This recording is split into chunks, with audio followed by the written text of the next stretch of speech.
Buenas tardes, señoras y señores. La Universidad Popular Carmen de Michelena les agradece su presencia, les da la bienvenida. Bueno, y como siempre, antes de continuar, les ruego que pongan los teléfonos móviles en posición de silencio. Así evitamos molestias para el señor ponente, para los asistentes a la charla. En esta época, y desde hace ya mucho tiempo, entre los debates, polémicas sociales y políticas que se producen, hay dos polémicas, dos debates que a veces tienen un carácter agrio y se llega casi a la violencia. Se trata en concreto sobre el debate sobre el concepto de nación y algo muy relacionado con el concepto, que es el nacionalismo. Y después el otro debate, otra polémica, es el debate sobre el multiculturalismo, que nos ha llegado vía la inmigración legal o ilegal. Estos debates tienen una larga historia y se presentan en nuestros días como trasfondo de una antigua polémica entre la Ilustración del siglo XVIII y el romanticismo, algo más tardío. ¿Por qué persisten largo tiempo estas polémicas? Es el tema de esta conferencia.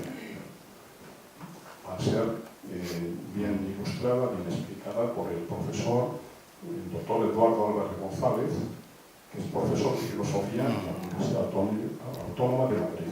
Esta es la segunda conferencia que nos da, y a quien yo agradezco personal y en nombre de la Universidad Popular por su voluntad siempre de colaborar en nuestro proyecto de extensión cultural, de promoción de la cultura y de la participación.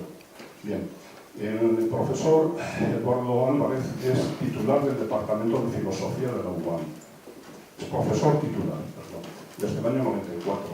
Es licenciado en Filosofía por la misma Universidad Autónoma y se doctoró en el año 91 con una tesis sobre la teoría del concepto en la filosofía de Hegel, y obtuvo el premio extraordinario de doctorado con esa tesis. En la actualidad imparte clases de antropología filosófica, da cursos de doctorado, cursos monográficos sobre la tradición del pensamiento dialéctico, de Hegel, Marx y Adorno. La cuestión del sujeto, el debate sobre el humanismo, la modernidad, tiene numerosísimas publicaciones. En una charla así me da no sé qué empezar a leer títulos de artículos, de libros, etc. Pero fundamentalmente habría que destacar El saber del hombre, una introducción al pensamiento de Hegel y la teoría del concepto en la filosofía de Hegel. Bueno, pues muchísimas gracias a ustedes, gracias profesor. Vamos a comenzar. Bueno.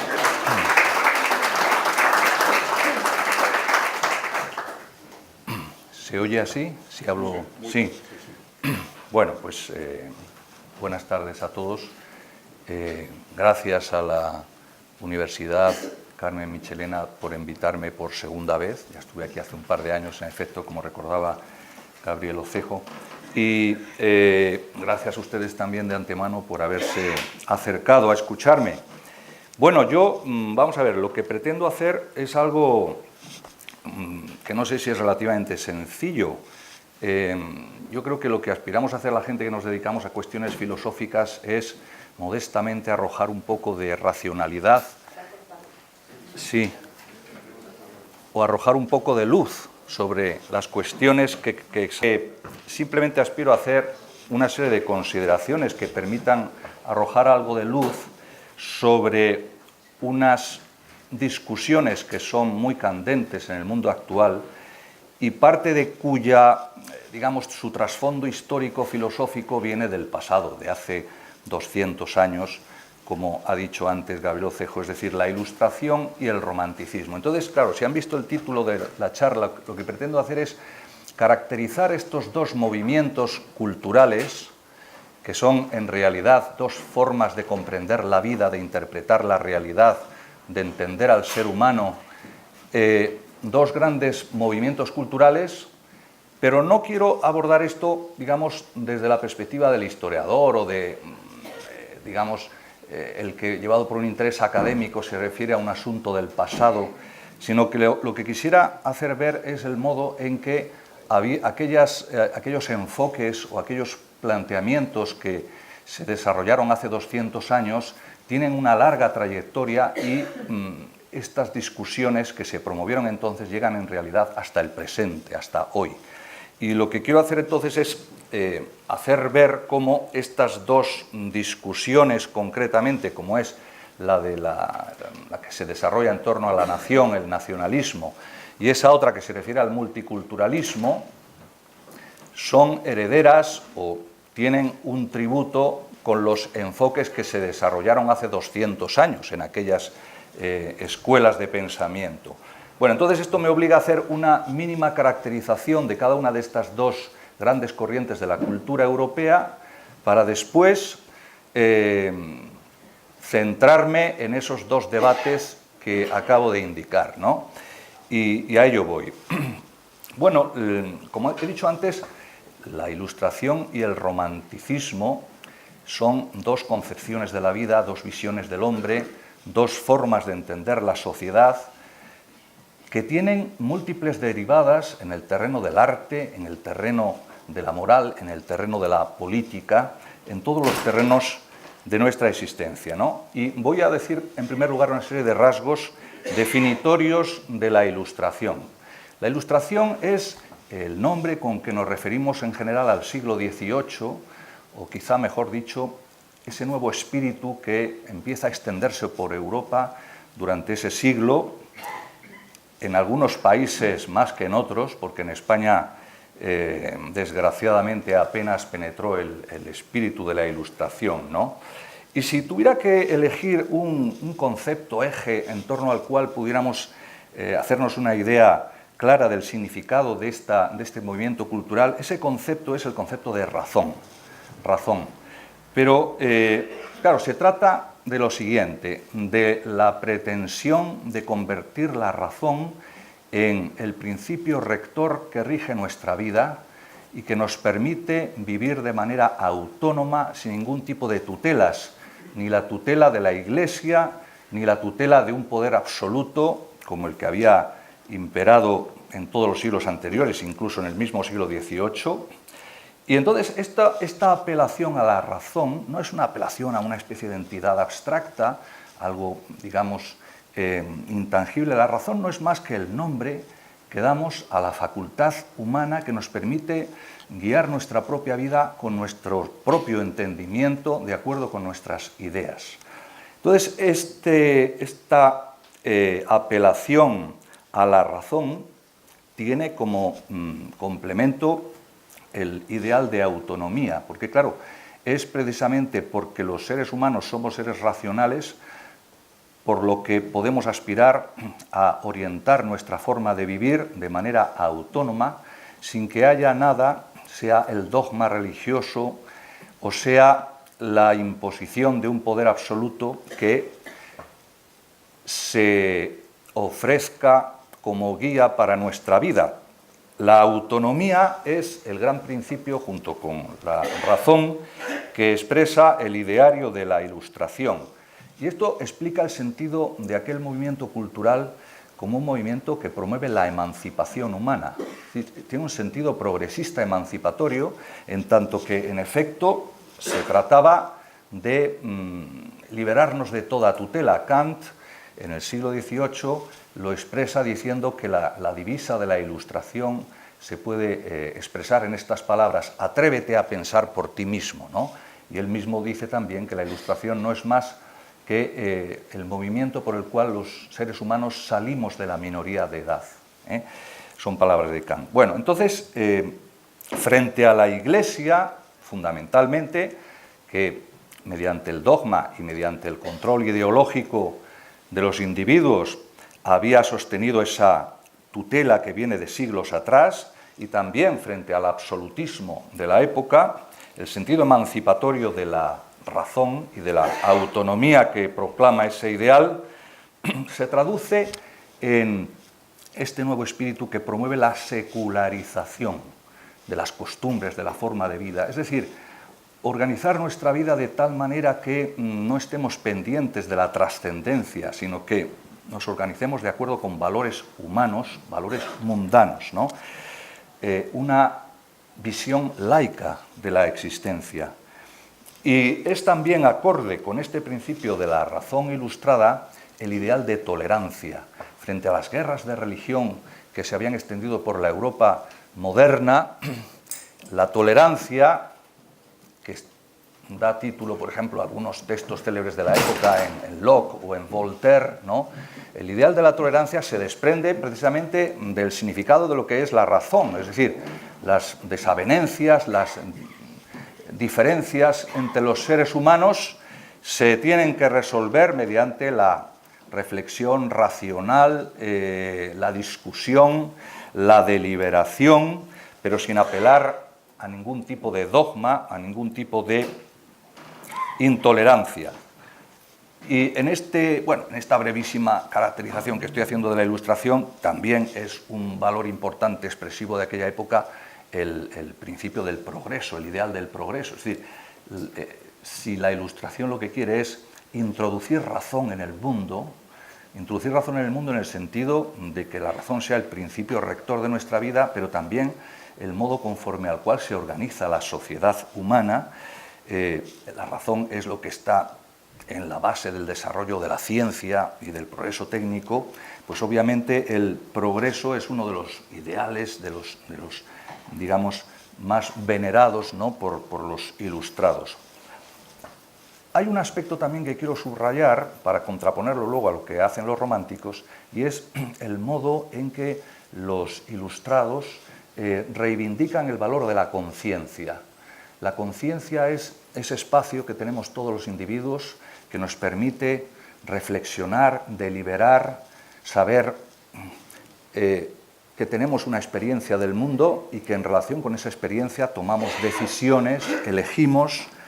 Ese espacio de la conciencia, que es el espacio de la reflexión, insisto, de la deliberación, de la decisión, es un aspecto central también de la mentalidad ilustrada, el valor que se atribuye a la conciencia por oposición a las potencias ciegas de la vida.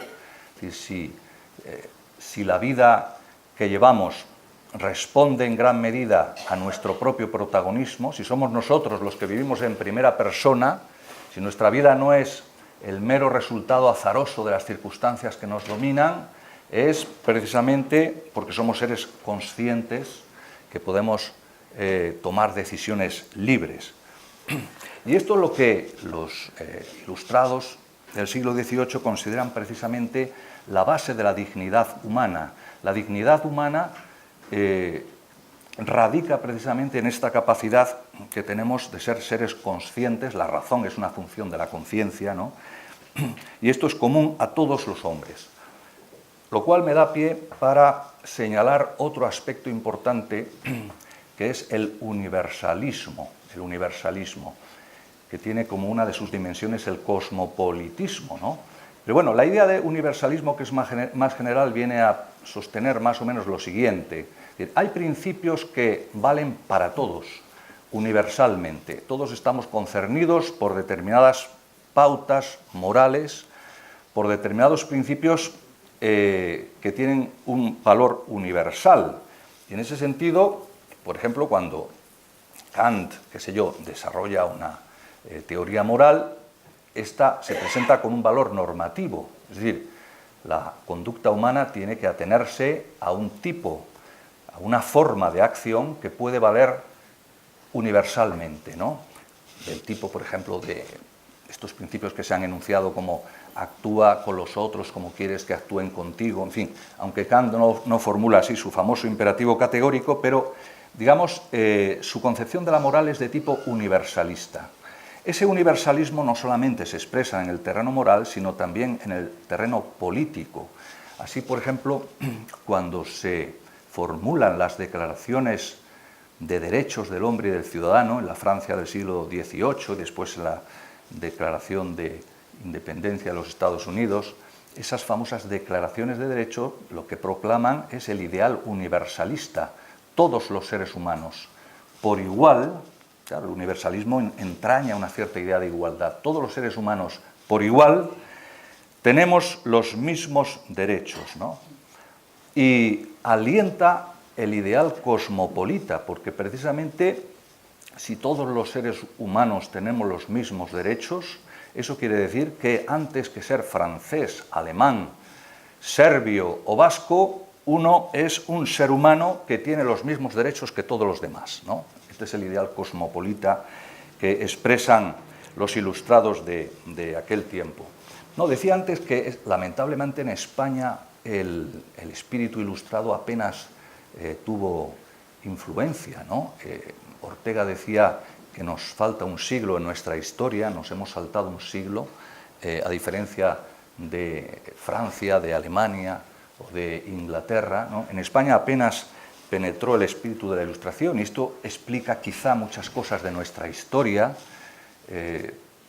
la larga y difícil tarea de alcanzar una visión secularizada de la vida, de lograr de verdad y no solo nominalmente una separación de Iglesia y Estado, de alcanzar esa visión laica de nuestra existencia, ¿no? Está la falta de ese espíritu de tolerancia ilustrado es lo que está en el trasfondo, a mi modo de ver, de las guerras carlistas, incluso, ¿no?, de las muchas guerras civiles que ha habido entre españoles, incluyendo la guerra civil de nuestra guerra civil, ¿no?, del 36. Bien, he hecho una serie de enunciaciones que de manera genérica tratan de expresar en qué consiste eso que es el espíritu de la Ilustración, que quizás se entienda mejor cuando lo veamos ahora por oposición al romanticismo. El romanticismo surge en algunos de sus primeros atisbos ya a finales del XVIII, pero sobre todo se desarrolla durante el primer tercio del siglo XIX. Así como la Ilustración es un movimiento cultural que se extiende y que, por varios países y que desde el primer momento, no solamente en Francia, sino en Inglaterra, incluso antes, y en Alemania y en otros países tiene un enorme impacto, el romanticismo, aun cuando también se extiende por Europa, es, como ha dicho algún historiador, el romanticismo es la odisea del espíritu alemán, ¿no? El romanticismo es un movimiento que nace y se desarrolla sobre todo en Alemania. Y a finales del siglo XVIII, a principios, los primeros 3 decenios del XIX, el romanticismo en gran medida se presenta como una corriente de pensamiento, una forma de entender la vida que en gran medida es una reacción en contra de la Ilustración. Y si no podemos hablar exactamente de visiones que sean antípodas, desde luego, en gran medida se trata de una reacción histórica en contra de los ideales racionalistas ilustrados, ¿no? En este sentido, para dar cuenta de qué es el romanticismo, me veo obligado a hacer alguna consideración filosófica, claro. Si tuviera que señalar un principio que sirviera como contraejemplo, como el más representativo del romanticismo en comparación con el principio de la razón ilustrado, yo diría que ese principio romántico es la idea de la vida. Lo que pasa es que hay que aclarar enseguida que cuando hablamos de vida, cuando los románticos hablan de la vida, evidentemente no están usando el término en el sentido usual, cotidiano, como cuando nos decimos entre nosotros cómo te va la vida, o ni siquiera tampoco en el sentido propiamente científico, biológico. Es verdad que el concepto de vida es un concepto fundamental en todo el siglo XIX. La biología como ciencia en gran medida se desarrolla en ese siglo a partir del descubrimiento de la célula y sobre todo de la formulación de la teoría de la evolución biológica de Darwin, ¿no? Pero así como tiene un gran relieve en el terreno de la ciencia, la vida también es un concepto central en la filosofía del siglo XIX. Y quienes impulsan, digamos, esta visión en torno a la vida son precisamente los románticos. Claro, entonces si vida no es ni lo que dice la biología, ni el sentido más, digamos, usual del término tal como lo utilizamos, ¿Qué es eso de la vida? La vida es un principio metafísico para los románticos. Es el término con el que ellos se refieren al conjunto de todo cuanto existe. Otras veces utilizan la palabra naturaleza.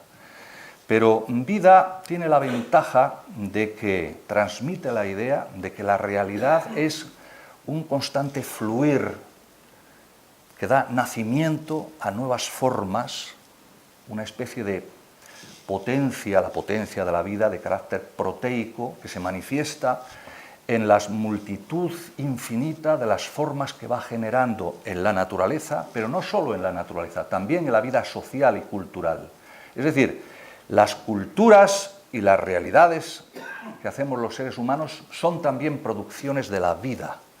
La vida en este sentido es como una especie de potencia infinita que de manera ciega, por lo tanto completamente ajena a la conciencia y de manera inconmensurable con la razón, la razón no puede penetrar en el sentido, en el misterio de la vida, ¿no? De manera ciega y de manera irracional o arracional, la vida es ese impulso que está presente por doquier, desde las acciones humanas hasta la caída de los graves, hasta todo lo que genera formas, realidades, objetos. Es una manera especulativa, obviamente, de utilizar este término, con el cual lo que tratan de expresar los románticos es esa intuición de que hay algo que todo lo envuelve y que es multiforme, de una variabilidad infinita, que está permanentemente fluyendo, generando, creando, pero que al mismo tiempo es algo que no tiene un suelo o un fundamento que podamos captar. La vida es un abismo insondable, ¿no? Es un abismo insondable. En este sentido, la razón y sus categorías simplifican, piensan los románticos, simplifican la complejidad de la vida. La razón no es capaz de dar cuenta de la complejidad de la vida, porque las categorías o conceptos de la razón ofrecen siempre una visión mecánica, una visión simplificadora, que traiciona el sentido de la vida como lo que está siempre en movimiento y genera la multiplicidad infinita de todo cuanto existe. Es, por tanto, un misterio insondable.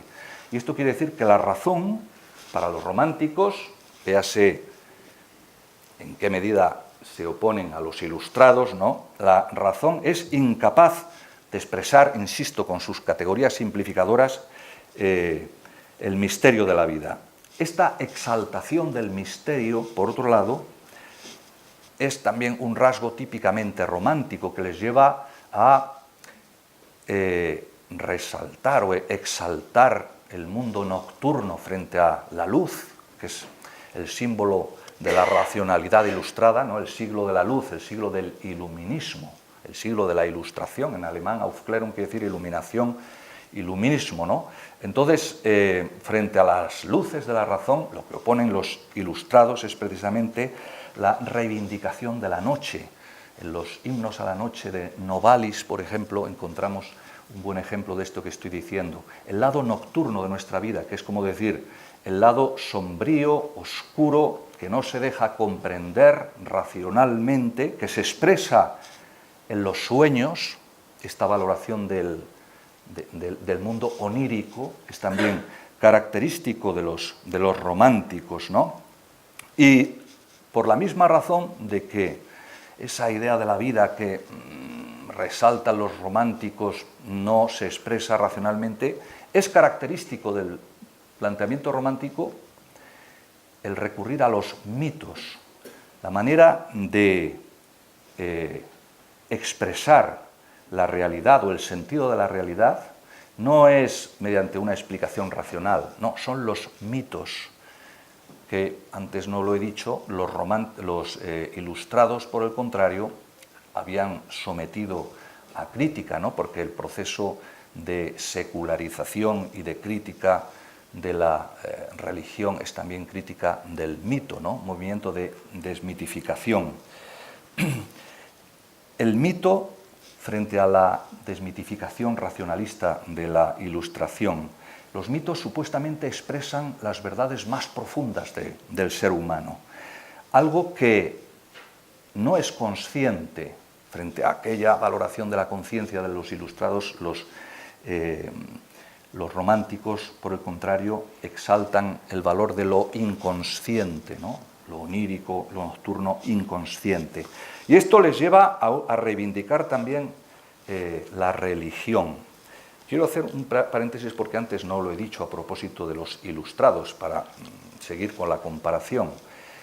La Ilustración, llevada por ese afán de emancipación respecto de toda tutela que pretenda imponerse sobre la autonomía racional del hombre, la Ilustración se sitúa críticamente respecto de la religión. En algunos casos, como por ejemplo el deísmo, con D, el deísmo, que es la posición de Voltaire, no para proclamar el ateísmo, sino más bien para creer en una especie de Dios concebido como arquitecto del universo, como el gran relojero. Es decir, Dios crea el mundo, pero luego se desentiende o, digamos, no está presente en los acontecimientos humanos, de tal manera que Voltaire puede decir, el ilustrado Voltaire, que la historia la hacemos los seres humanos, no es Dios el que con la providencia divina dirige los acontecimientos, sino que somos los seres humanos los que hacemos la historia. Dios ha creado el mundo, lo ha puesto en marcha y ha creado las leyes del universo, pero luego se mantiene al margen. Entonces, esto lo decían los deístas ilustrados frente a aquella concepción tradicional, medieval, de un Dios milagrero que se inmiscuye en los asuntos humanos, que dirige la vida histórica, etcétera, etcétera. Algunos ilustrados, en su toma de distancia respecto de la religión, van más lejos. No se limitan al deísmo, sino que abrazan directamente el ateísmo, ¿no? Como es el caso, no ya de Voltaire, he dicho antes, sino de Diderot, de Holbach, de Helvetius y de otros, ¿no? Que son directamente ateos. Bien, por contra, y recupero el hilo de los que decía sobre el romanticismo reivindica el valor del mito y el valor de la religión, precisamente llevado de esa especie de misticismo que resulta de considerar que la razón no puede dar cuenta de la vida y que es otro tipo de dimensiones o expresiones humanas las que pueden de alguna manera expresar la esencia, por ejemplo, de la cultura, la esencia de lo que somos, los mitos, de manera que escapa a nuestra conciencia, ¿no? Y la religión, esa fuerza infinita de la que antes hablaba, que genera todas las formas, es denominada, por ejemplo, por un romántico como Friedrich Schlegel, uno de los primeros románticos del siglo XIX en Alemania. Esa fuerza infinita que genera todas las cosas la llama lo divino, jugando vagamente con un vago panteísmo, ¿no? Que concibe lo divino como equivalente a la naturaleza, ¿no? Es algo, lo divino, que escapa a toda pretensión racional, es algo que puede tratar de expresar el poeta, en tanto el poeta, la poesía y el arte fundamentalmente aspira a dar cuenta y a penetrar el misterio del mundo de un modo de lo que es, para lo que es inepta la razón, precisamente porque las categorías de la razón traicionan o son incapaces porque simplifican la complejidad del mundo, ¿no? El arte, el mito, la religión, pero no desde luego la razón. Y este planteamiento les lleva a los románticos a desvalorizar la conciencia, a diferencia de lo que antes he dicho sobre los ilustrados. Es decir, en los románticos la reflexión racional, consciente, el ejercicio crítico de la razón que nos permite deliberar, decidir, eso es puesto en cuestión porque la vida, que es su principio fundamental, es sobre todo fuerza, potencia, impulso, algo de carácter alógico, de carácter no racional, ¿no? Impulso que opera a espaldas de la conciencia y que decide con antelación a todo tipo de conciencia. Un filósofo de finales del siglo XIX, pero que se encuentra en la estela del romanticismo, es Nietzsche, a mi modo de ver muy claramente, ¿no? Entonces, Nietzsche dice que la conciencia es el ámbito del autoengaño. Es decir, que nuestras decisiones, cuando elegimos, cuando decidimos, nuestras decisiones se toman en el territorio de lo inconsciente, de las pulsiones, de las inclinaciones, de las potencias de la vida, de las cuales no somos conscientes. Y una vez que estamos comprometidos con una determinada decisión, sin ser conscientes de eso, ¿no?, porque eso se produce de manera no consciente, lo que hace la conciencia posteriormente, a posteriori, es construir un relato para decirnos a nosotros mismos, engañándonos, por qué hacemos lo que hacemos o por qué actuamos como actuamos. Para engañarnos a nosotros mismos y engañar a los demás, porque Nietzsche dice que la conciencia es siempre el territorio, el ámbito del autoengaño, de la ilusión. Hay una desvalorización, ¿no?, de la conciencia. Bueno, evidentemente, estas claves con las que estoy definiendo el romanticismo nos permiten entender que, desde el punto de vista político, el romanticismo tuvo un sentido reaccionario.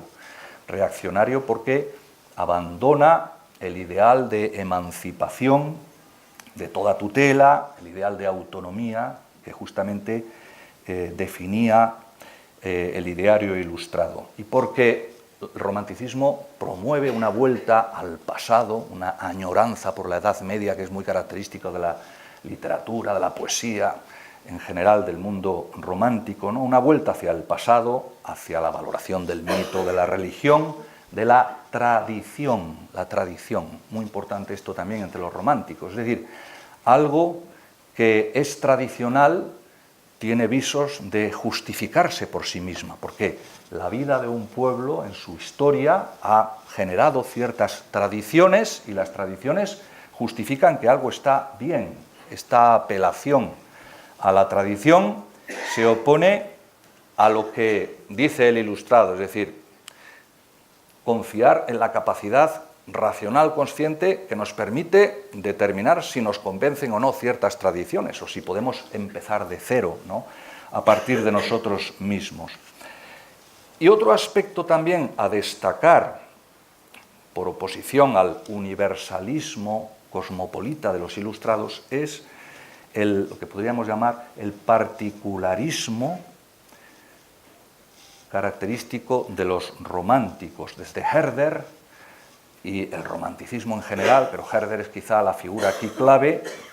En el romanticismo se expresa una especie de sensibilidad especial hacia los pueblos, las diversas culturas, en lo que cada una de ellas tiene de diferente, de propio, de irrepetible, ¿no? Esta atención a lo particular y a lo singular, en contra del universalismo ilustrado, esta atención a lo singular y a lo particular explica también el sentido que tiene el individualismo romántico, es decir, cada individuo es una producción de la vida que al azar pues, ha hecho a cada uno de un modo único, irrepetible, del mismo modo que cada pueblo, cada nación, luego llegamos a la cuestión de la nación, cada pueblo, cada nación, es también una expresión de la vida colectiva, que es única, que es irrepetible, ¿no?, y que no se puede medir con las mismas pautas que otros individuos u otros pueblos. En este sentido, por ejemplo, toda la temática característica del genio romántico, ¿no? El genio es una producción particularmente feliz de la vida que alumbra a un individuo único, irrepetible, ¿no? Pero del mismo modo que hay individuos a los cuales se califica de genios, y esto es muy característico, digo, del espíritu romántico, también hay pueblos que están destinados a cumplir un destino histórico que les reserva la vida. Bueno, ahora haré un comentario más sobre esto en relación, por ejemplo, con el nazismo, ¿no? Claro, no estoy diciendo que el romanticismo sea prenazi, pero evidentemente la concepción de la vida y de la concepción de los pueblos de tipo biologista que desarrolla el nazismo es de cuño romántico en su origen. Es decir, la idea de que el pueblo alemán es un pueblo que, en analogía con una forma viva, una producción de la vida colectiva, ¿no?, se desarrolla en un espacio vital. Los alemanes hablan de Lebenswelt, ¿no?, el espacio vital que tiene asignado cada ser viviente. Claro, cada ser viviente se desarrolla en un espacio vital donde interactúa y donde tiene que desarrollar su vida.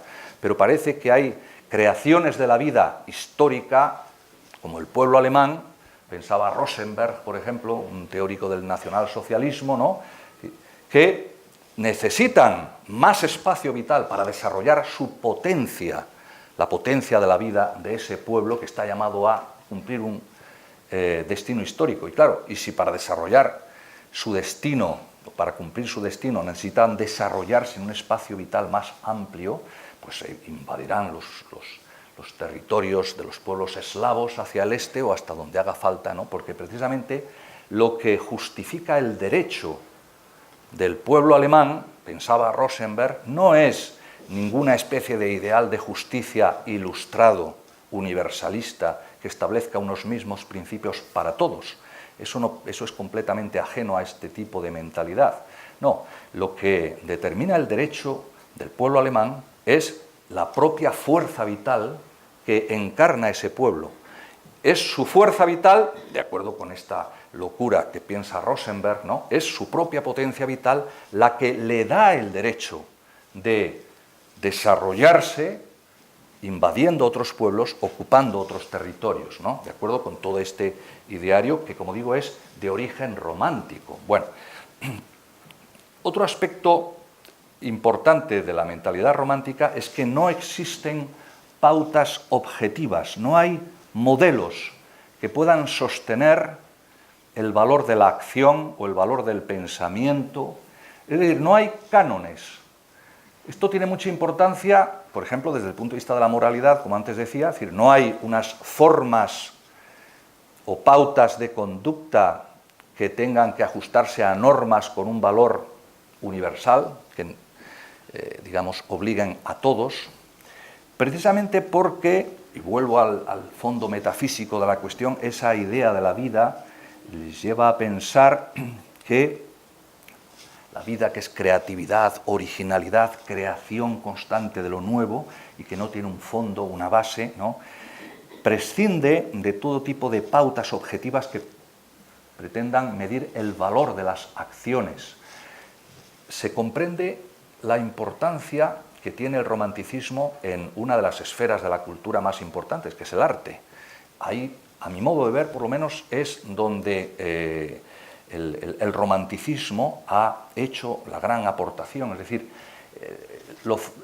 donde ha sido más fructífero precisamente es el terreno de la música, de la literatura, de la poesía, de la pintura, del arte en general, precisamente por esta veneración de la libertad como creatividad, como originalidad, como creación de algo nuevo que no se puede ajustar a cánones o a pautas preestablecidas que pudieran medir, de acuerdo con una objetividad prefigurada, aquello que se hace, ¿no?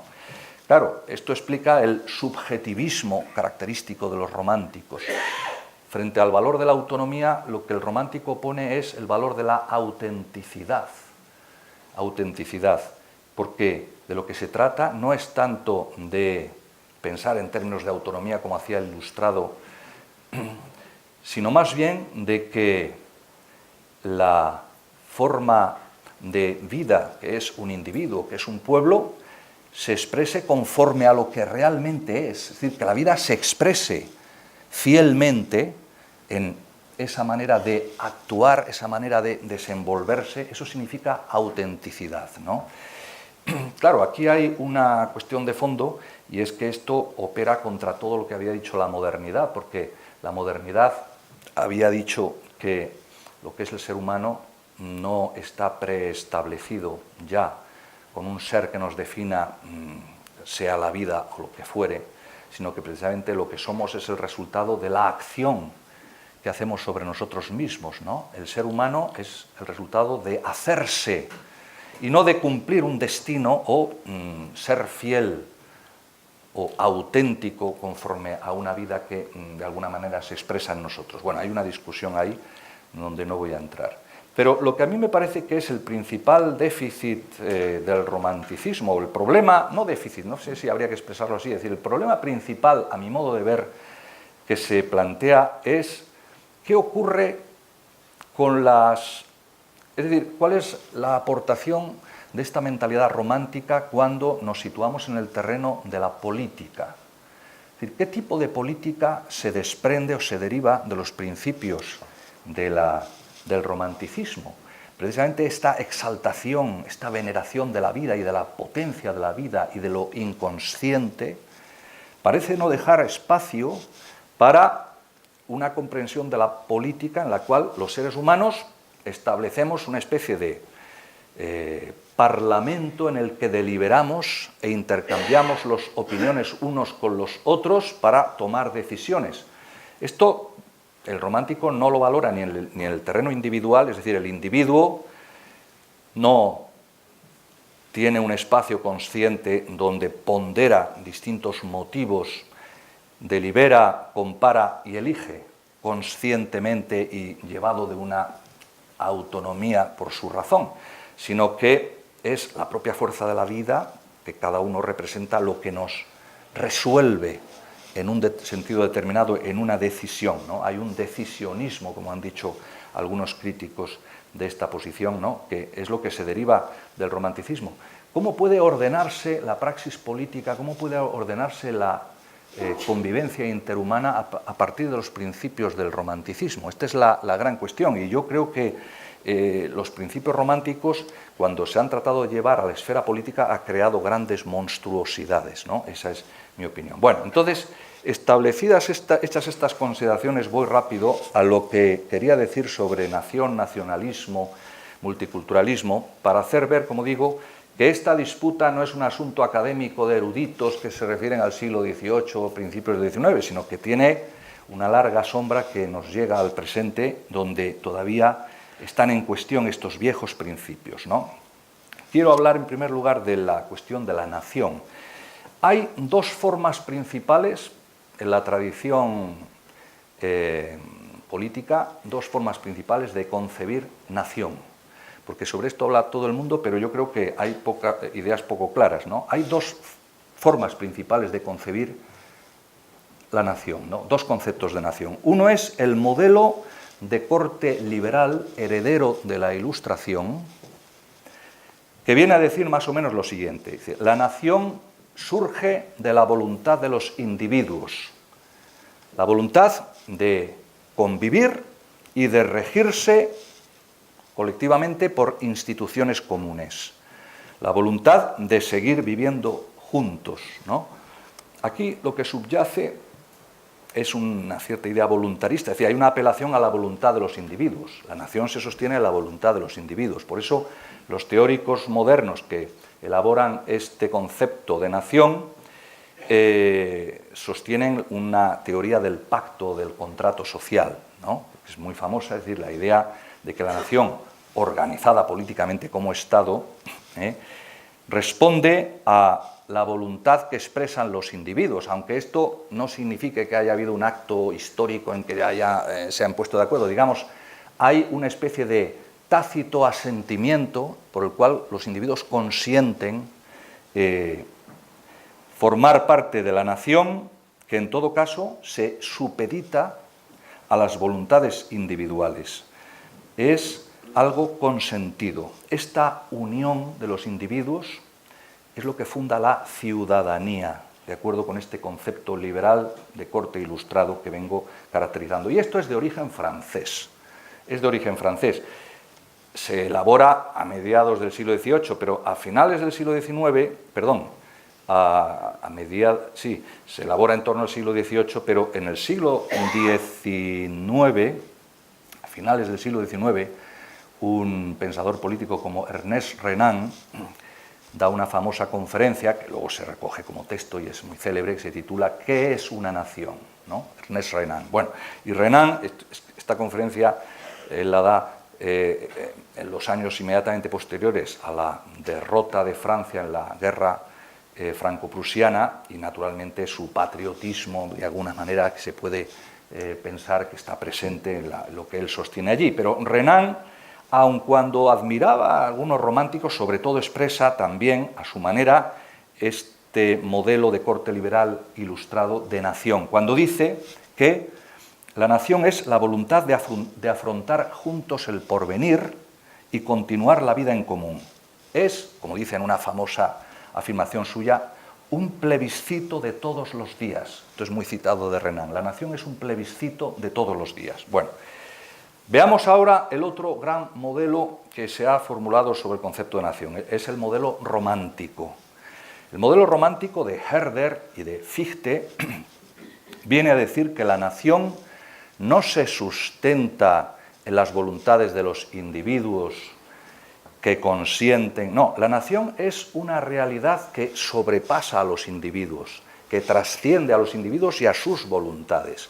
Es una especie de personalidad colectiva o espíritu que está presente en cada pueblo y que se alimenta de una tierra, de una lengua, de unas tradiciones, y que está llamada a cumplir un destino más o menos importante en la realidad histórica y en el concierto de las naciones, ¿no? Entonces, es una expresión de la vida en tanto que colectividad. Eso es lo que es la nación. El pueblo, en este sentido, es una personalidad colectiva que se expresa sobre todo en los mitos, en las costumbres, en la lengua, en las tradiciones con que se renueva día a día. Lo importante de esta visión es que no hay una apelación a la voluntad de los individuos como sustento, digamos, de la idea de nación, sino que la nación sobrepasa a los individuos y es una realidad, digamos, que nos trasciende, ¿no? Nación tiene una misión, un destino, una misión en la historia. O sea que la visión romántica lo que hace es resaltar los rasgos que distinguen a un pueblo y lo separan de otros pueblos, en contra del cosmopolitismo ilustrado. Es decir, cada lengua, cada tradición, costumbres, la religión. Y en este sentido los románticos hablaban del Volksgeist, el espíritu de un pueblo. Es un concepto típico de los románticos, ¿no? Bueno, a partir de esta doble consideración del concepto de nación de cuño liberal ilustrado y de origen romántico, claro, se comprende lo siguiente, que para los románticos hablar del hombre en abstracto como aquel que tiene derechos y obligaciones en las declaraciones universales sobre el hombre y el ciudadano, ¿no?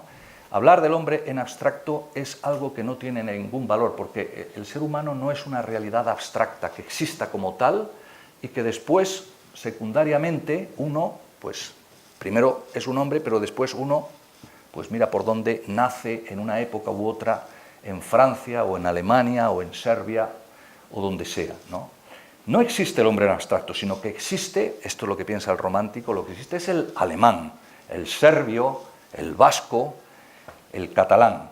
La humanidad, dicho de otra manera, la humanidad de un individuo no se constituye nunca en abstracto. Es decir, no se puede separar y decir, no, todos los hombres somos iguales, universalismo ilustrado, y tenemos los mismos derechos, etcétera, etcétera. Y luego uno, pues, de manera secundaria, pues, pertenece a esta o aquella otra nación. No, la humanidad de un individuo, por el contrario, el modo en que se hace humano es algo que acontece en una sociedad concreta, con una lengua, con una tradición y con unas costumbres que nos hacen sustancialmente diferentes a unos de otros. Uno es primero francés o alemán y solo después se puede decir que es humano, porque ha constituido su humanidad siendo francés o siendo alemán, ¿no?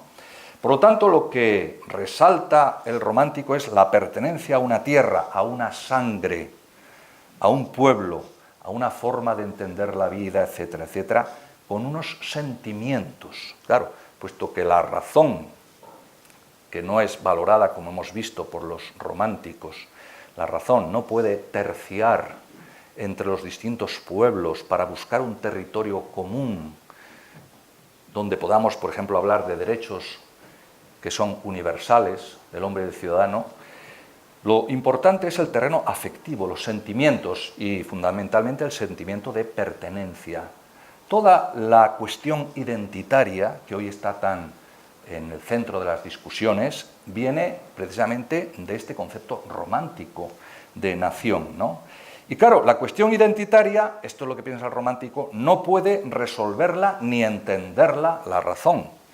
A mí me dijeron una vez, es que si tú no eres vasco, no puedes entender el problema vasco. Entonces, esta es una manera de decir, bueno, es que es una cuestión afectivo, sentimental, que implica una pertenencia y una identidad que se constituye con antelación a cualquier tipo de categorización racional que es incapaz de entrar ahí. Y claro, este sentimiento de pertenencia establece una discontinuidad entre los distintos pueblos, una discontinuidad entre identidades culturales, donde, como digo, no hay un factor común o universal al que se puedan traducir, llámese razón, ¿no?, el modo de ser de todos los seres humanos. La idea romántica de nación es la que alienta el nacionalismo de José Antonio Primo de Rivera. Cuando dice aquello de que España es una unidad de destino en lo universal, claramente está expresando una idea característica del romanticismo. El fascismo italiano, evidentemente, también entronca con esta tradición, y el nazismo alemán, como antes he indicado. Ahora bien, quiero decir también lo siguiente. Estas dos formulaciones, estos dos conceptos de nación, que da lugar a un debate y que llega hasta el presente, son dos formulaciones que tienen un origen burgués. Es la burguesía como clase social la que, tanto en la formulación romántica como en la formulación liberal ilustrada, está en el origen de estos conceptos de nación. En Francia, claramente, esta idea de nación expresa el ideal de ciudadanía que triunfa con la Revolución Francesa, ¿no?, de esos derechos y libertades comunes por los que ha luchado la burguesía triunfante en la Revolución Francesa. En Alemania, sin embargo, como indica Marx, la burguesía es una clase impotente para llevar a cabo la revolución en el terreno práctico material, y entonces lleva su lucha, digamos, a través del territorio del pensamiento, de los ideales, ¿no? Y este es el sentido que tiene el idealismo alemán y la filosofía alemana, en gran medida piensa Marx. Pero en todo caso, en Alemania, aun cuando la burguesía no tiene la fuerza que tiene en Francia para hacer la revolución, sí promueve ese esfuerzo que aglutinará a todos los pueblos de cultura alemana, principados y estados independientes que están bajo el poder del invasor francés. Cuando Fichte escribe los discursos a la nación alemana en una especie de arrebato nacionalista, de exaltación de la historia de los alemanes y de la lengua alemana, ¿no? Entonces, es también la burguesía la que elabora este concepto de nación de cuño romántico. Digo esto porque, por ejemplo, Marx señala que tras este concepto de nación, sea uno u otro, siempre se esconden sectores sociales, grupos, clases con aspiraciones de poder, con intereses materiales que presentan sus objetivos de manera, digamos, mistificada, ¿no? Claro, respecto del concepto liberal, lo que dice la tradición, porque, digamos, el concepto de nación es ajeno, extraño al movimiento obrero, tanto en su forma socialista como anarquista, ¿no? Pues estaba hablando de Marx, el concepto de nación es ajeno, porque, claro, esta idea liberal de los derechos en el movimiento obrero se considera insuficiente porque se piensa que junto a esos derechos que se proclaman en la Revolución Francesa hay que añadir además derechos sociales, derechos económicos, ¿no?, que no han sido enunciados, de acuerdo con un sentido de igualdad, que es, como diríamos hoy, igualdad de oportunidades o igualdad material, ¿no? O sea que, a mi modo de ver, Marx concretamente lo que hace es proseguir con el sueño ilustrado, racionalista, pero renovado, reformulado sobre nuevas bases no liberales, para ir más allá del liberalismo, pero mantiene, digamos, la bandera de la emancipación, que es un concepto de origen ilustrado y que Marx de algún modo renueva. Bueno, he tratado de expresar de esta manera cómo cierta discusión actual sobre la cuestión de la nación y el nacionalismo encierra consideraciones de orden filosófico, ¿no? No sé si quisiera hacer también, no sé si el tiempo que llevamos, pero me parece que tenemos todavía unos minutos, ¿no?, hacer una serie de consideraciones sobre la cuestión del multiculturalismo, donde también, a mi modo de ver, se refleja esa vieja y larga disputa, ¿no?, que viene desde el siglo XVIII-XIX, el multiculturalismo. Bueno, el término multiculturalismo designa una doctrina. El multiculturalismo no es un hecho, es una doctrina, una posición intelectual a favor de la multiculturalidad. Es decir, es una posición acerca de cómo afrontar un hecho que tiene lugar en los países más desarrollados, países en los cuales se da una situación singular, y es la siguiente: como consecuencia de los grandes flujos migratorios, pues gentes procedentes de otras culturas, de otros pueblos, minorías étnicas, se asientan en el mismo territorio en que ya existía anteriormente un pueblo. Y entonces esto da lugar a esta diversidad cultural, a distintas culturas que coexisten, no sé si conviven, pero por lo menos coexisten en un mismo territorio. No es el mismo caso de las minorías nacionales, porque las minorías nacionales, por ejemplo, en un Estado, las minorías nacionales generalmente, estoy pensando, por ejemplo, en lo que fue el Imperio Austrohúngaro, ¿no?, los checos y los húngaros y los distintos pueblos, las minorías nacionales generalmente estaban asentadas en territorios limítrofes, pero más o menos diversos. No, cuando hablamos aquí de minorías étnicas, estamos hablando de distintos grupos, no nacionales, sino culturales, que se asientan y conviven en un mismo territorio. La palabra étnico viene del griego etnos, que quiere decir pueblo. Y pueblo, ante todo, indica una procedencia. Algunos le quieren dar a eso un matiz racial, es decir, una procedencia que puede significar pues unos rasgos raciales, aunque aquí debo decir que toda consideración de raza está fuera de lugar desde el punto de vista, digamos, político. Ya sabemos a dónde ha conducido estas consideraciones raciales. En cualquier caso, el concepto de raza no es un concepto que tenga relieve, que sea relevante desde el punto de vista científico.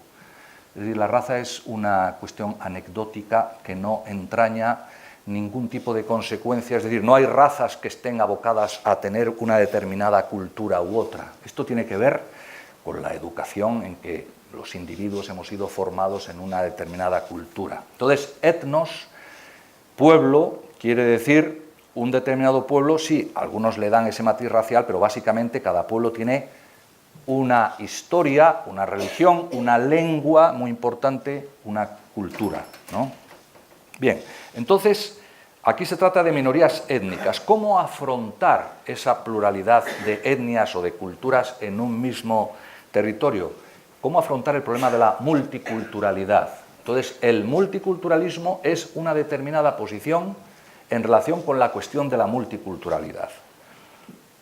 Esta es una cuestión muy candente que, sin duda, desborda el ámbito académico, es algo que está hoy ocupando amplios sectores sociales, compromete a toda la sociedad, porque aquí lo que está en cuestión son asuntos tan importantes como cómo entender la diversidad cultural, cómo apreciar, valorar o interpretar la libertad del individuo, cómo concebir la igualdad de derechos de todos los individuos, cómo concebir el modelo de ciudadanía. Son los asuntos que están aquí involucrados en esta discusión. Es una cuestión social y política con un trasfondo filosófico, y gran parte del alcance filosófico que tiene se comprende sobre todo atendiendo a este origen, a estas ideas de origen o ilustrado o romántico a las que vengo haciendo alusión, ¿no? Bien, en las así llamadas democracias liberales hay dos formas de afrontar la multiculturalidad, la coexistencia de culturas diversas en un mismo territorio. En algunos países, en algunos casos, se ha reaccionado frente al fenómeno de esta diferencias culturales sobre creencias religiosas, costumbres, vestimenta, etcétera, etcétera. Se ha reaccionado frente a eso reconociendo, primero, la libertad de los individuos. La libertad de los individuos y, por lo tanto, esto quiere decir también su derecho a la diferencia, a diferenciarse y a expresar su diferencia. Pero en algunos países donde se hace esto, al mismo tiempo se añade que la libertad de los individuos y el derecho a la diferencia tienen que subordinarse siempre a la igualdad de derechos. Este es el modelo francés, para decirlo rápidamente, que no es el multiculturalismo, es otro modelo que podríamos llamar quizá la interculturalidad, creo que se le ha dado ese nombre. La igualdad de derechos debe predominar siempre sobre la libertad de los individuos y el derecho a la diferencia. Claro, el derecho a la diferencia, según esta idea de libertad individual, significa que uno puede ponerse el velo o el burka o lo que quiera, siempre y cuando no atente contra la igualdad de derechos, que por ejemplo establece en Francia que todos los individuos deben llevar su rostro descubierto, porque la interacción social, una condición sine qua non de la vida colectiva, es que nos podamos reconocer unos a otros, ¿no? Entonces ahí prima la igualdad de todos los individuos que deben cumplir la ley sobre el principio de la libertad individual y el derecho a la diferencia. Aun cuando estos son reconocidos, tienen ese límite, como estoy diciendo. Claro, en Francia, en esta tradición, no se reconocen derechos grupales, derechos de los grupos, sino que se considera que el derecho individual a la libertad individual y a la diferencia es suficiente para dar cabida, para acoger el que los individuos que se reconocen todos de una misma religión, por ejemplo, pues pueden unirse y en su vida privada, pues practicar un determinado culto religioso, ¿no? O hacer lo que les parezca conveniente. Se considera, por lo tanto, que el principio de la libertad individual, de sentido ilustrado, como he dicho, debe dar cabida o es suficiente para acoger el problema, si es que se quiere entender así, de que los individuos puedan formar grupos. Bueno, pueden formar grupos haciendo uso de su libertad individual y agruparse aquellos que quieran hacerlo, pero el grupo, como tal grupo, no tiene derechos, porque los derechos son siempre y solamente derechos de individuos. Solo hay derechos individuales. Entonces, en este modelo se trata de conjugar el respeto a la libertad del individuo con este principio de igualdad,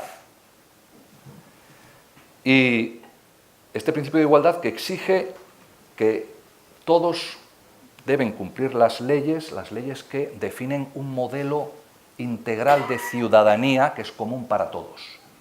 Bien, esta es una de las formas en que en ciertas democracias liberales, léase por ejemplo Francia, se reacciona ante el hecho de la multiculturalidad.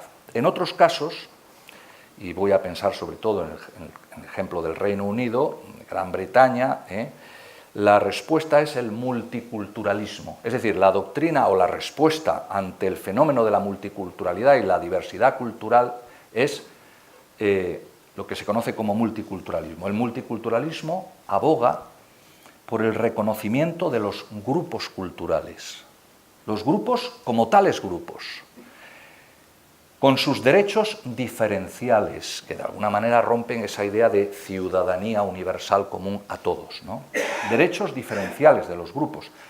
En el Reino Unido ha habido subvención, dinero público para dar apoyo a ciertas expresiones grupales, ¿no? E incluso ha habido leyes que han tenido vigencia en el interior de ciertos grupos y tribunales de arbitraje cuando en relación con lo que con problemas que han surgido con individuos que pertenecen a esos grupos culturales, ¿no?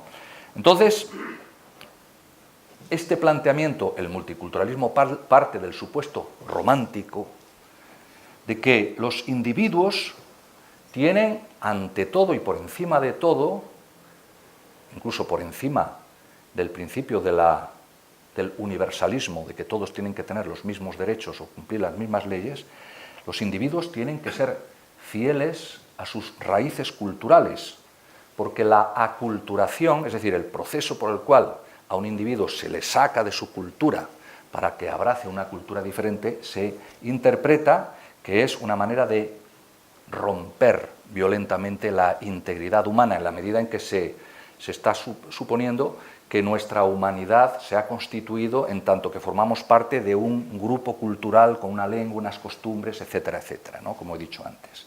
Bien, este planteamiento multiculturalismo es lo que lleva a lo que se conoce como políticas del reconocimiento, políticas de la diferencia, donde se priman las diferencias culturales de los grupos como tales grupos, y se prima eso sobre aquello que une a todas las personas y las iguala en derechos.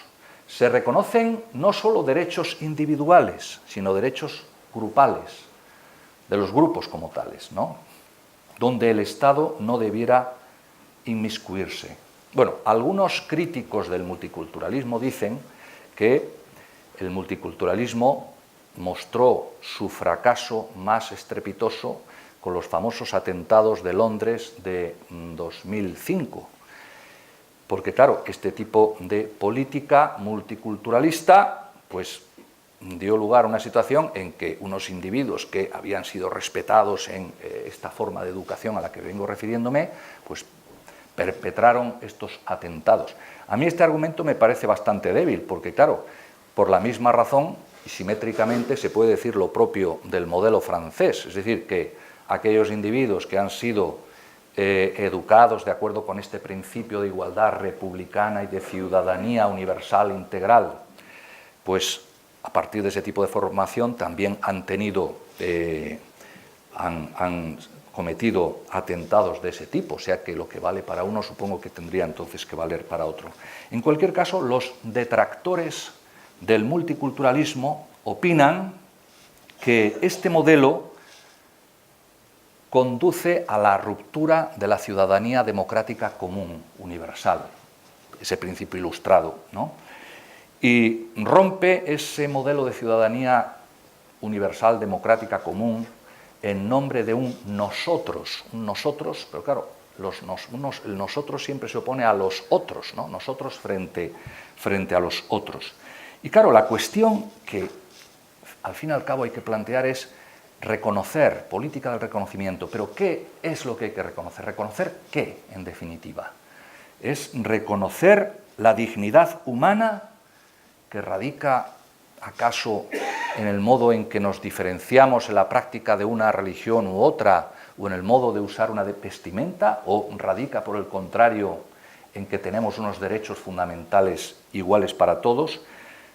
¿Qué es lo que hay que reconocer? La condición de musulmán, por ejemplo, como identidad grupal.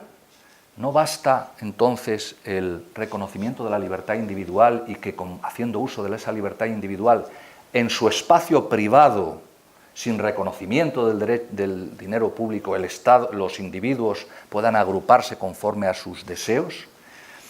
Esta crítica del multiculturalismo señala además que esta posición favorece la identidad grupal por encima del individuo.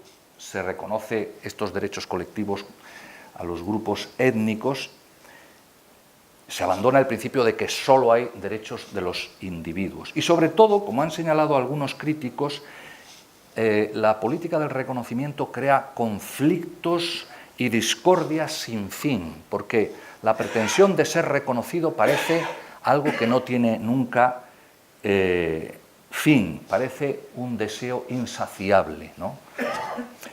En cualquier caso, y voy a terminar ya, frente a las limitaciones de esta disputa, que sobre todo se plantea en el terreno, es decir, es una disputa teórica que se plantea en el terreno del liberalismo, fundamentalmente, ¿no? Claro, las limitaciones de esta disputa entre liberales han sido puestas de manifiesto por cierto pensamiento de izquierda, que viene a decir que esta discusión identitaria refuerza el conservadurismo. No hace falta ir muy lejos de nuestro país para ser conscientes de esto, creo, ¿no? Refuerza el conservadurismo y tapa la cuestión social. La cuestión social es la cuestión de la igualdad, la cuestión de la justicia, ¿no?, social. Y que más allá de la proclamación de derechos, tal como los entiende esta tradición liberal, lo que se halla siempre es la marginación social y la marginación económica del débil, del inmigrante, en definitiva, ¿no? Así que, bueno, yo acabaría diciendo aquello que decía un sabio griego de la antigüedad, decía, una sola patria tenemos todos extranjero, y es el mundo que pisamos, el mundo que habitamos.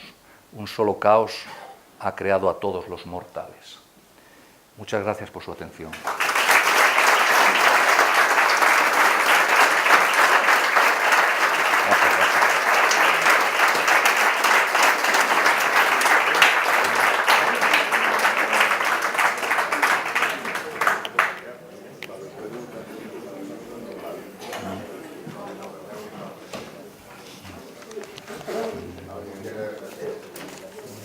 ¿Alguien quiere realizar alguna pregunta?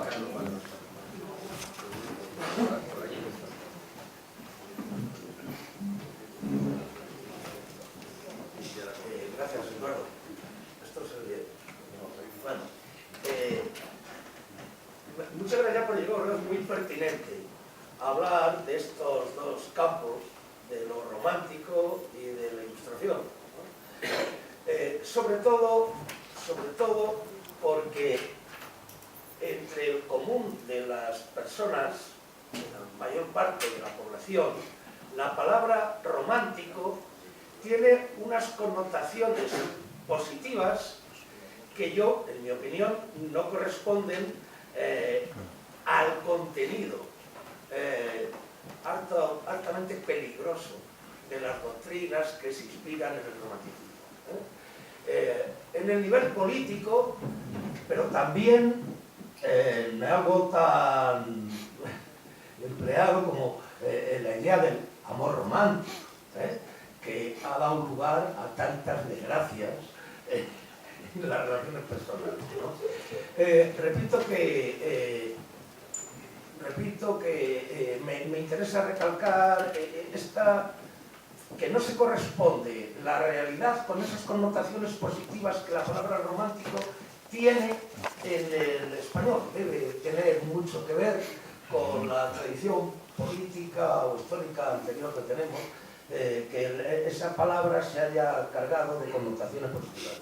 Para mí es muy peligroso, ¿no? Pero mucha gente lo ve como algo, es romántico, ¿no? Como algo positivo. Bueno, ¿puedo responder? A ver, yo a lo mejor me he expresado mal porque yo tampoco he tratado de hacer una especie de ataque al romanticismo. O sea, lo que pasa es que he hablado de las consecuencias políticas, sociales, políticas del ideario romántico, que es precisamente donde yo creo que han surgido muchas monstruosidades, empezando por el nazismo. Bueno, habría que hablar no de románticos, sino de neorrománticas, visiones neorrománticas que están detrás de ciertas concepciones de la vida y de la vida social, pero yo no hablaría en términos peyorativos del romanticismo. Quiero decir, el romanticismo es una de las grandes épocas de la historia de la cultura humana que ha tenido expresiones absolutamente maravillosas en el territorio del arte, ¿no? O sea que creo que ese es el aspecto quizá más interesante. Luego también la filosofía de la vida, de cuño romántico, ha puesto de manifiesto ciertas limitaciones de un concepto demasiado estrecho de racionalidad, como racionalidad mecánica, ¿no? Racionalidad que, digamos, simplifica la complejidad de la vida. Y en este sentido, por ejemplo, bueno, no quiero aquí extenderme porque es un asunto muy complejo, pero la razón dialéctica que se desarrolla a partir de Hegel y en otras posiciones intelectuales tratan de superar ese tipo de mecanicismo que es característico de la Ilustración. O sea que yo creo que hay que hacer también la crítica de ciertos planteamientos ilustrados y de ciertos planteamientos románticos o de las limitaciones. Pero el romanticismo es una época de la cultura humana que ha dejado, digamos, elementos que son muy perdurables, ¿no? en el devenir de la humanidad. Pues, fundamentalmente este aprecio de la originalidad, de lo que es genuino, de la creatividad humana, de la sensibilidad hacia las cosas particulares y singulares. La sensibilidad romántica tiene también ese aspecto que yo creo que hay que destacar. Yo sobre todo lo que he tratado de hacer es hacer ver, digamos, las consecuencias que se derivan en la esfera política de las ideas del romanticismo. Ahí es donde a mí me parece que existen muchos problemas y que se han generado esas monstruosidades, a mi modo de ver. Buenas tardes, muchas gracias por su exposición. A medida que estaba desarrollando el concepto de nación desde el punto de vista romántico, a mí me venía a la memoria algo que llevo tiempo pensando, y es que el catalanismo independentista que venimos sufriendo desde hace unos cuantos años responde casi expresamente a esa definición de nacionalismo romántico. Me gustaría que me dijese si realmente coincide con mi apreciación o no. Y la segunda pregunta es en relación con este fenómeno que venimos también padeciendo o disfrutando en los últimos años, perdón, este fenómeno de la globalización. ¿En qué medida este fenómeno de la globalización y la influencia enorme que cada día tienen las tecnologías de la información y la comunicación que van informando las respuestas y los comportamientos sociales, no van a acabar en un futuro más o menos próximo con el multiculturalismo que nos acaba de expresar? Muchas gracias. Bueno, respecto a la primera pregunta, a ver, yo no quisiera entrar en un debate directamente político sobre la situación española, ¿no? Prefiero mantenerme en un nivel de discusión teórica de los principios y demás. Yo diría que el nacionalismo romántico fue el que alentó a una buena parte de la lucha de muchas naciones por alcanzar su independencia, sin que eso siempre se pueda valorar negativamente, ¿no? Porque, claro, la lucha frente al, por ejemplo, imperialismo austrohúngaro por parte de los checos o de los húngaros tenía un sentido progresista. Los marxistas de la Segunda y Tercera Internacional, aunque Marx pensaba que el concepto de nación no es un concepto que esté dentro, digamos, del ideario del movimiento obrero, pero sí pensaba que podía haber una, digamos, convergencia estratégica o táctica entre la lucha nacional de ciertos pueblos que estaban siendo oprimidos y la lucha de emancipación de la clase obrera. Y en ese sentido, la lucha de los polacos por alcanzar su independencia respecto de alemanes y de rusos, que era digamos, los dos imperios que siempre han avasallado a Polonia, ¿no? Pues gozaba de todas las simpatías de los marxistas de la época, porque les parecía que eso tenía, digamos, un un sentido progresista en aquel momento y que podían converger esos dos esfuerzos, ¿no?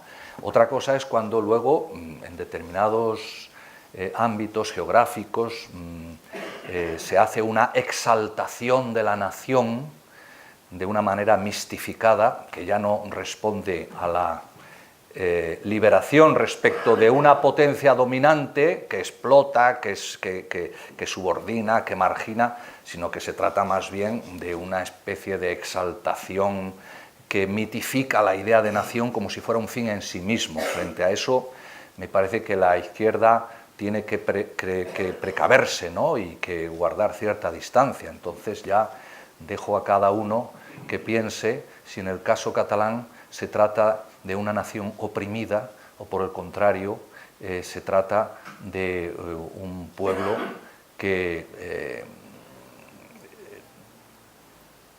se vuelve, digamos, hacia este ideal romántico de exaltación de la propia nación.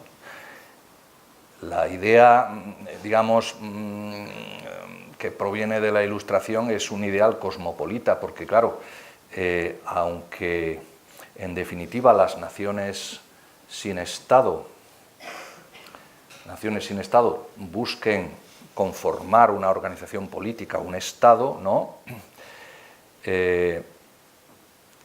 Y claro, un Estado significa, digamos, una ruptura de esta idea cosmopolita. Sin embargo, lo que se destaca en este ideario de tipo ilustrado es que esencialmente, puesto que depende de la voluntad de los individuos, nosotros podemos en cualquier momento modificar la historia, podemos torcer el curso de los acontecimientos y podemos decidir vivir conjuntamente con otros o con estos o con aquellos otros pueblos, porque eso depende de la voluntad de los individuos, ¿no?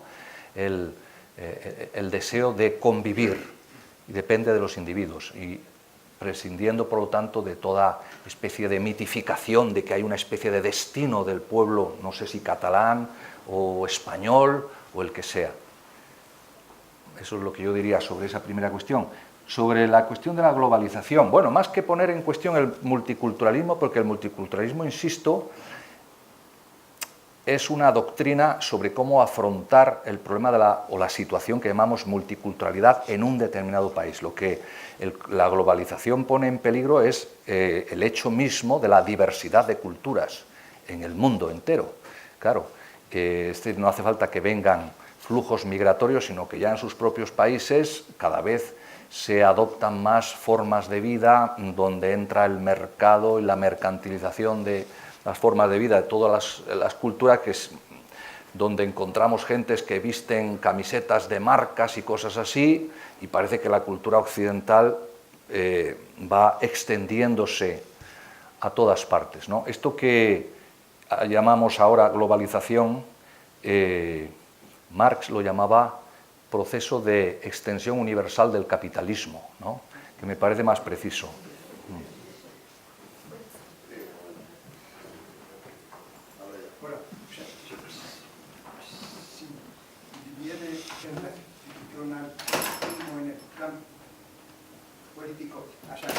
Ha sido el motor de los grandes avances. Yo creo que en el plan individual tiene una falla, o sea, no va a fuera suficientemente el valor del inconsciente, ¿no? No, o sea, porque nosotros cuando tomamos una decisión no analizamos fríamente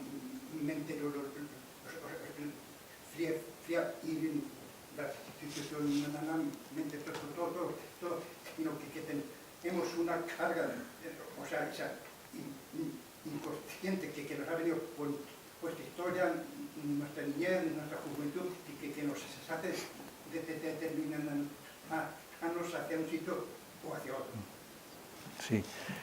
Por eso decía, no, yo estoy de acuerdo en lo que está diciendo en el sentido de que un racionalismo estrecho, como ciertas formulaciones que se hicieron del racionalismo en el siglo XVIII, en efecto, no contempla aspectos de la complejidad de la vida, como es el hecho de que hay fuerzas inconscientes que están presentes, que nos impulsan, que se nos imponen, que actúan a espaldas de nuestra conciencia. Y en ese sentido, por ejemplo, Freud, que está claramente en el fondo de su pregunta, me parece, bueno, yo lo interpreto así, pues llama la atención sobre la importancia que tienen los motivos inconscientes en la vida humana. Pero a mi modo de ver, Freud, por ejemplo, es un ejemplo de planteamiento ilustrado, renovado. En cierto modo, uno podría decir, hombre, entronca con la tradición romántica en la valoración del mundo onírico, la interpretación de los sueños, evidentemente, ¿no? El aspecto sombrío, el que se nos oculta a la conciencia, en lo inconsciente. Sí, por ese lado sí, pero no veamos la cosa superficialmente.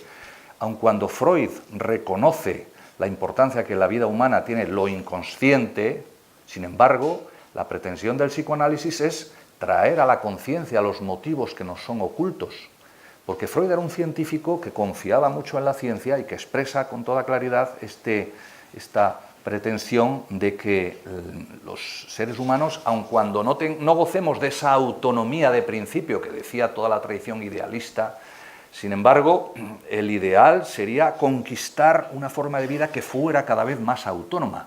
La autonomía no es nuestro punto de partida es que estamos sometidos a todo tipo de fuerzas que escapan a nuestro control, pero se trataría de buscar una forma de vida que fuera más consciente y eso la haría más plena, ¿no? Más verdadera. Entonces, me parece que la pretensión del psicoanálisis es traer a la luz lo que está oculto, desvelar aquello que está reprimido en lo inconsciente. Y esta pretensión de traer a la luz, de mostrar, de traer a la conciencia lo inconsciente es un motivo típicamente ilustrado, ¿eh? Y me parece que en este sentido Freud sería un heredero de la Ilustración, pero que reformula los principios estrechos de una ilustración del siglo XVIII conforme a una visión más amplia de la racionalidad. Sí, mire, yo quería manifestar mi total discrepancia con este caballero que dijo que la globalización uniformiza y que usted, yo creo que la globalización permite una diversidad, una división, permite, enriquece mi punto de vista. Voy a poner un solo ejemplo. Yo tuve una discusión con un amigo de un concepto filosófico, la felicidad. Usted busca la felicidad en Google y se encuentra desde Aristóteles a los cínicos, a todas las corrientes, hasta Nietzsche, que dijo que el hombre no nacía para ser feliz. Se encuentra una diversidad, encuentra una cantidad de opiniones que de otra forma no estarían en Ezequiel. ¿A qué va a ir? A una enciclopedia a pasarse. Usted en cuestión de minutos o de horas encuentra opiniones de las más diversas, de las más variadas, de las más divergentes. Yo creo que eso enriquece. Yo no creo que la globalización uniformice, sino todo lo contrario. Pero no sé si entendemos lo mismo por globalización. Yo creo que lo que enriquece es la diversidad cultural, es decir, el que haya diversas culturas que coexistan en el mundo, porque eso implica mayor variedad de formas de vida, de costumbres, etcétera, etcétera. Eso es lo que es enriquecedor, supongo, ¿no? Y claro, globalización es precisamente, yo lo entiendo así, el nombre que damos a un proceso que tiene lugar en el mundo, en función del cual hay una cultura dominante que se extiende por todo el globo. Y la cultura occidental, técnica, de consumo, de masas, etcétera, etcétera, es la que se desarrolla a escala global, de ahí se habla globalización, y por lo tanto acaba con otras culturas, las sustituye o las aplasta, en ese sentido no veo por qué la globalización significa un enriquecimiento, más bien yo lo interpreto como un proceso que impide la diversidad cultural. No sé si entendemos lo mismo por el término globalización. De todas formas discrepo, pero no voy a convertir esto en un monólogo o en una monografía sobre globalización. Sí.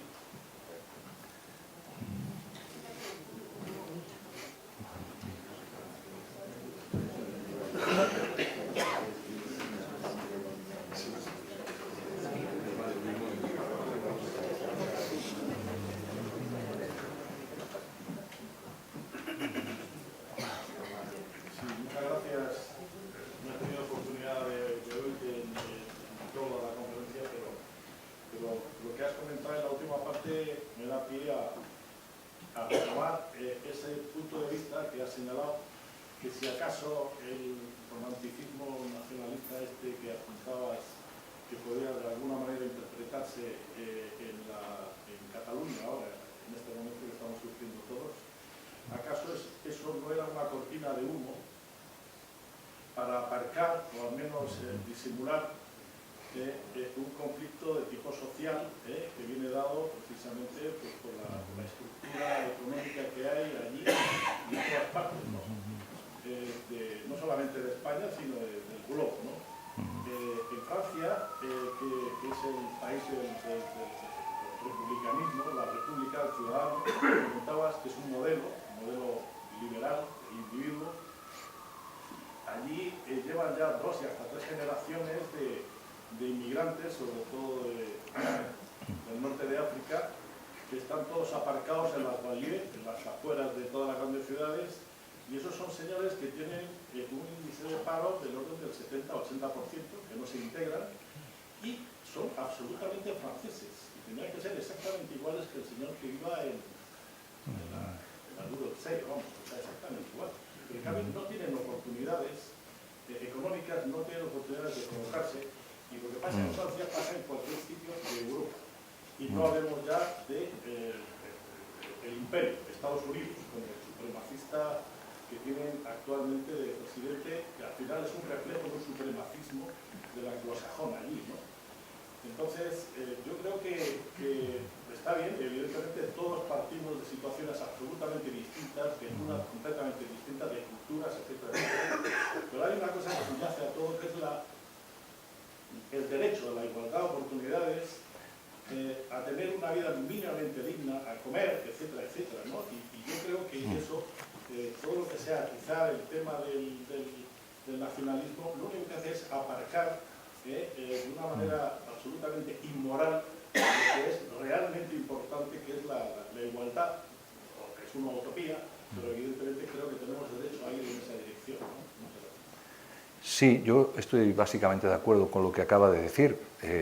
Por eso decía antes que desde el punto de vista del pensamiento de la izquierda, más allá del plano en que plantean esta discusión los liberales, ¿no?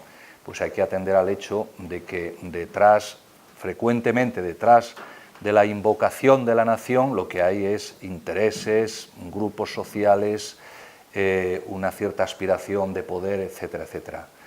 Lo cual no debiera tampoco, a mi modo de ver, llevarnos a despreciar, por supuesto, el hecho de que pues, todas las lenguas tienen que ser respetadas. Supongo que usted también está de acuerdo conmigo en eso, o sea que no estoy tampoco...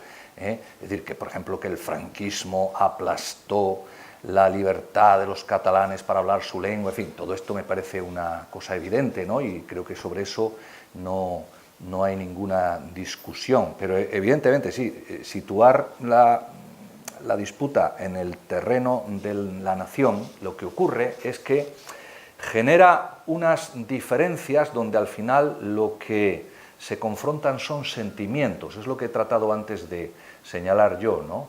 Porque claro, cada nación, es decir, si unos se envuelven en una bandera y otros se envuelven en otra bandera, porque también por aquí hay gente que se envuelve mucho en otra bandera, ¿no? Pues este choque no favorece la discusión racional, que es precisamente lo que encomia la tradición ilustrada, ¿no? Sino que lo que hace es ocultar esas cuestiones para generar una confrontación que es sobre todo emotivo, sentimental, identitaria, donde el discurso racional le queda muy poco espacio, ¿no? Es lo que... Pero vamos, estoy básicamente de acuerdo con lo que usted dice, sí.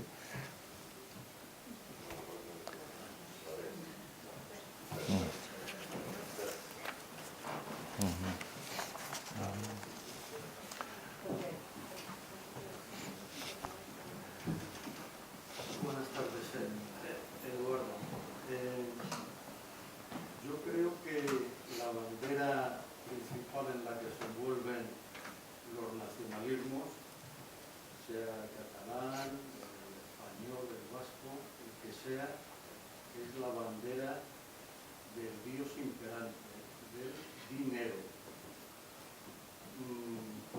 Y desde ese punto de vista, no sé si el sistema imperante, el capitalismo, el mercado, puede ser una fábrica, entre comillas, de románticos, de gente que sienta que ese principio tácito del que has hablado antes, desde un punto de vista ilustrado del concepto de nación, desde el consentimiento de los ciudadanos, al ver algunos ciudadanos que no se sienten representados por un sistema corrupto, si eso puede crear algunas tensiones separatistas o si hay experiencia en algunos grupos humanos desde el nacimiento del romanticismo. Claro, José Antonio, con la lucidez de un gran jugador de ajedrez como tú, has expresado muy bien eso que yo lo comparto, pero claro, en esto que decías al final, incluso si hay un sentimiento creciente de desafección hacia un país donde parece que impera la corrupción, etcétera, etcétera, eso pone de manifiesto también que al final de lo que se trata siempre son de cuestiones materiales, económicas, cuestiones donde hay sectores sociales, grupos de poder, ¿no?, que están en esa dinámica y que a mí me parece que es lo fundamental. Entonces, el concepto de nación puede cumplir un papel, históricamente lo ha cumplido, la conformación de las grandes naciones en Europa, etcétera, etcétera, pero cuando se utiliza ese concepto para ocultar otras cuestiones o para enaltecer una identidad por oposición a la identidad de otros que son más o menos corruptos o más... Ahí me parece que sí, está alentando una cierta visión romántica, ¿no?, en esa manera de instrumentar el concepto de nación de esa manera. Yo estoy de acuerdo contigo en que al final lo que hay detrás, en la mayor parte de los casos, es una cuestión de poder económico, de marginación, etcétera, etcétera. Sí, estamos de acuerdo.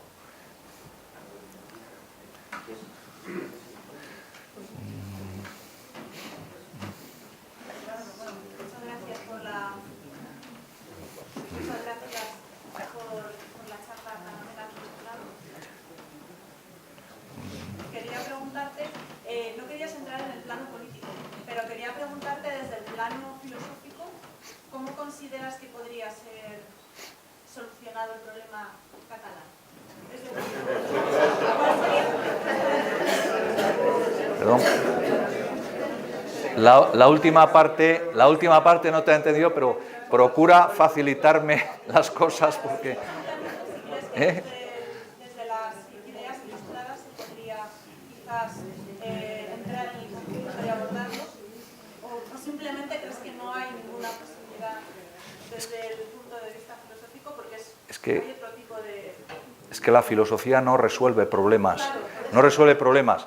La resolución de ese tipo de problemas es una resolución política, claro. La filosofía, modestísimamente, solo aspira, como he dicho yo al principio de mi charla, a tratar de plantear racionalmente las cosas, de comprender el origen de los conceptos, de ver qué es lo que estamos discutiendo, de arrojar un poco de luz sobre estas cuestiones, pero al final hay una cuestión que es ineludible, que hay que tomar decisiones, y esto tiene que ver con voluntades de seres humanos, de colectividades, y es una cuestión política, ¿no? Entonces, naturalmente que a la hora de adoptar un punto de vista político, pues uno puede sentirse más cerca de determinada concepción del mundo y de la vida, como es la que viene de la Ilustración, del romanticismo, o qué sé yo, de la Edad Media, ¿no?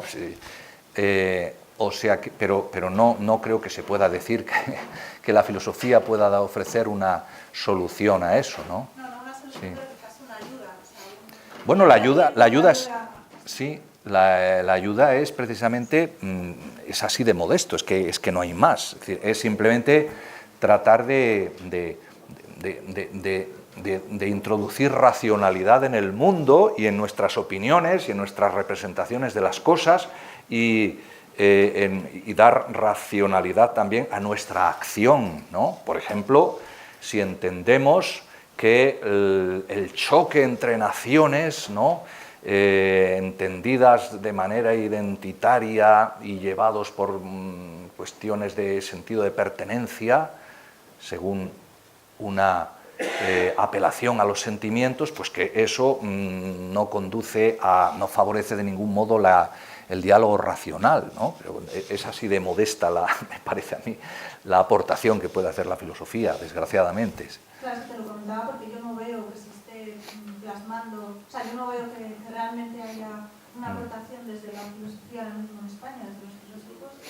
Bueno, esa es otra cuestión, que los intelectuales hayan, digamos, abandonado su papel histórico que tuvieron más en otras épocas y que, por ejemplo, tradicionalmente en Francia es mucho más importante que en España para ayudar en el debate político, para elevar el tono de la discusión, y en eso estoy completamente de acuerdo contigo, sí, estoy de acuerdo. ¿Cuál es el motivo que no haya...